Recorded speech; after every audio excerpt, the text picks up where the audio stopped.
सोचो जरा, आप सब्जी लेने गए और जो टमाटर पिछले महीने 30 रुपया किलो थे आज 80 रुपया किलो मिल रहे हैं। या फिर पेट्रोल पंप पे पेट्रोल भरवाने गए और दाम देखकर लगा, भाई क्या गोल्ड डाल रहे हो टैंक में। क्या आपने भी कभी सोचा है कि दाम इतने तेजी से क्यों बढ़ते हैं? कौन है इसके पीछे? सरकार, दुकानदार या फिर कोई इनविजिबल हाथ? आज हम डिकोड करेंगे इन्फ्लेशन यानी दाम बढ़ने का खेल। और यकीन मानिए, इस वीडियो के बाद आप प्राइस टैग को एक नए नजरिए से देखेंगे। चलिए एक छोटी कहानी से शुरू करते हैं। साल 2008। राजेश नाम का एक आदमी दिल्ली में रहता था। वो रोज सुबह ब्रेड और दूध लेने जाता था। उस वक्त ब्रेड 15 रुपया की मिलती थी, दूध 20 रुपया लीटर। कुछ साल बीते, वही ब्रेड 45 रुपया की हो गई, दूध 65 रुपया लीटर। राजेश को लगता था, यार सैलरी थोड़ी थोड़ी बढ़ रही है पर खर्चे उससे दोगुनी स्पीड से। आपको भी यही महसूस होता है ना? यही है इन्फ्लेशन, साइलेंटली हमारे जेब से पैसे निकालने वाला मास्टर मैजिशियन। इन्फ्लेशन का सिंपल मतलब है जब आपके पैसों की वैल्यू कम हो जाती है और चीजों के दाम बढ़ जाते हैं। सीधे शब्दों में कहें तो यह आपकी खरीदने की शक्ति को धीरे धीरे कम कर देता है। आज जो पैसा आपके पास है वो भविष्य में उतना सामान नहीं खरीद पाएगा जितना आज खरीद सकता है। यह एक ऐसी आर्थिक सच्चाई है जो हम सभी को प्रभावित करती है, चाहे हम इसे महसूस करें या नहीं। एक सिंपल एग्जाम्पल से समझते हैं। अगर आज आपके पास 100 रुपया है तो उससे आप 5 किलो चावल ले सकते हो। यह आपकी वर्तमान क्रय शक्ति है। पर अगले साल इन्फ्लेशन के कारण वही 100 रुपया में सिर्फ 4 किलो ही मिलेगा। आपके पैसे वही रहे पर उनकी कीमत घट गई। पर आखिर क्यों होता है ऐसा? इसके पीछे कई कारण हो सकते हैं। 1. डिमांड ज्यादा, सप्लाई कम। अगर सबको मोबाइल फोन चाहिए लेकिन मार्केट में स्टॉक लिमिटेड है तो विक्रेता दाम बढ़ा देते हैं। जब मांग आपूर्ति से अधिक हो जाती है तो कीमतें स्वाभाविक रूप से बढ़ जाती हैं, क्योंकि लोग उस सीमित वस्तु के लिए अधिक भुगतान करने को तैयार रहते हैं। 1. कॉस्ट बढ़ना। जैसे पेट्रोल महंगा हुआ तो ट्रांसपोर्ट कॉस्ट बढ़ेगी और उसका असर हर चीज की कीमत पर पड़ेगा। इसे कॉस्ट पुश इन्फ्लेशन कहते हैं, जहां उत्पादन की लागत बढ़ने से अंतिम उत्पाद की कीमत भी बढ़ जाती है। 1. Government policies. ज्यादा नोट्स छापने से पैसे सर्कुलेट ज्यादा होंगे, जिससे अर्थव्यवस्था में पैसे की आपूर्ति बढ़ जाती है। जब बहुत सारा पैसा कुछ ही वस्तुओं का पीछा करता है तो हर 1 रुपये की वैल्यू कम हो जाती है और कीमतें बढ़ जाती हैं। इन्फ्लेशन बेसिकली एक इनविजिबल टैक्स है। आप डायरेक्टली पे नहीं करते, पर आपके पैसों की बाइंग पावर कम होती रहती है। यह चुपके से आपकी बचत को खत्म कर देता है। इसलिए इसे समझना और इससे निपटने की योजना बनाना बहुत जरूरी है। अब कुछ ऐसे एग्जाम्पल सुनो जो आपके दिल को लगेगा। मैगी। पहले 10 रुपया का पैकेट आता था, अब छोटा भी 15-20 रुपया का मूवी टिकट। 90s में 25 रुपये, आज मल्टीप्लेक्स में 300 रुपया। मिनिमम पेट्रोल 2000 में 30 रुपया लीटर, अब 100 के आसपास। और सबसे पेनफुल, शादी का खर्चा। हमारे पेरेंट्स की शादी 50-60 हजार में पूरी हो जाती थी, आज सेम शादी मिनिमम 10-15 लाख। हिस्ट्री भी इन्फ्लेशन से भरी पड़ी है। दुनिया भर में अलग अलग समय पर महंगाई ने देशों की अर्थव्यवस्था को हिलाकर रख दिया है।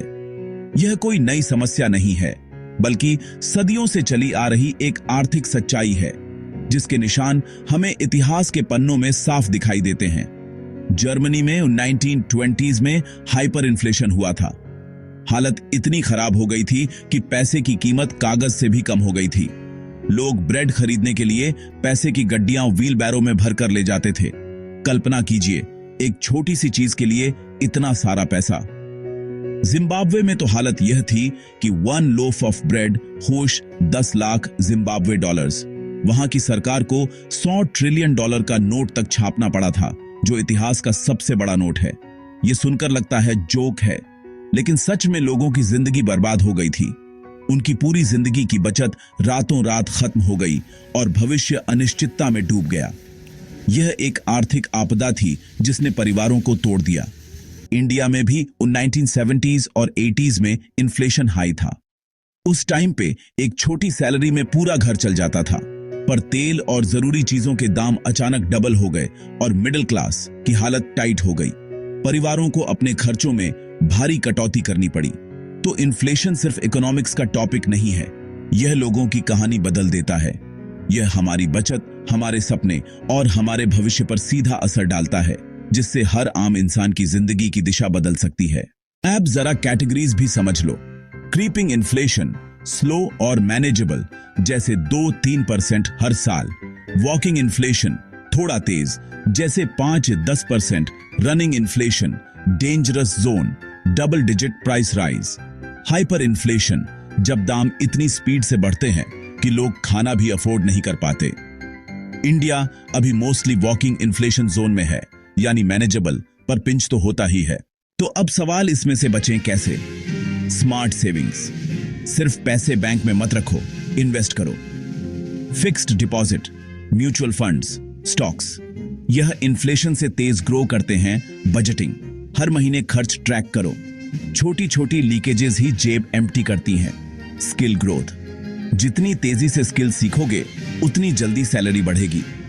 इन्फ्लेशन को बीट करने का सबसे बड़ा हथियार है इनकम बढ़ाना। याद रखो, इन्फ्लेशन को कंट्रोल करना हमारे हाथ में नहीं है, लेकिन खुद को रेडी रखना हमारे हाथ में है। तो दोस्तों, इन्फ्लेशन कोई सिंपल इकोनॉमिक्स टर्म नहीं है जिसे सिर्फ किताबों में पढ़ा जाए। यह हमारी रोजमर्रा की जिंदगी का वो अनसीन विलन है जो चुपके से हमारी जेब पर हमला करता है और हमें हर दिन हर पल पिंच करता है। ये वो अदृश्य शक्ति है जो हमारी मेहनत की कमाई की कीमत धीरे धीरे कम करती जाती है और हमें पता भी नहीं चलता। अब अगली बार जब आप किसी दुकान में कोई प्राइस टैग देखें तो एक पल के लिए रुकना और याद रखना, ये दाम सिर्फ यूं ही नहीं बढ़ रहे हैं। इसके पीछे एक पूरी साइंस, एक पूरी कैलकुलेशन छिपी है। डिमांड और सप्लाई से लेकर ग्लोबल पॉलिसीज तक कई फैक्टर्स मिलकर तय करते हैं कि आपकी पसंदीदा चीज आज कितनी महंगी होगी।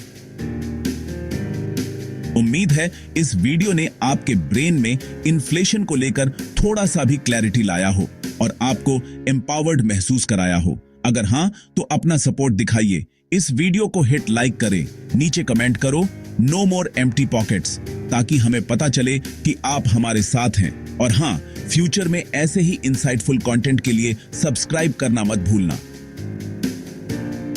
और हां, अगली बार जब पेट्रोल पंप पे मीटर देखकर हल्का सा शॉक लगे तो सोचना, यह सिर्फ पेट्रोल की कीमत नहीं है जो बढ़ रही है, यह इन्फ्लेशन की वो आग है जो हमारी सेविंग्स को जला रही है। Be aware, be informed.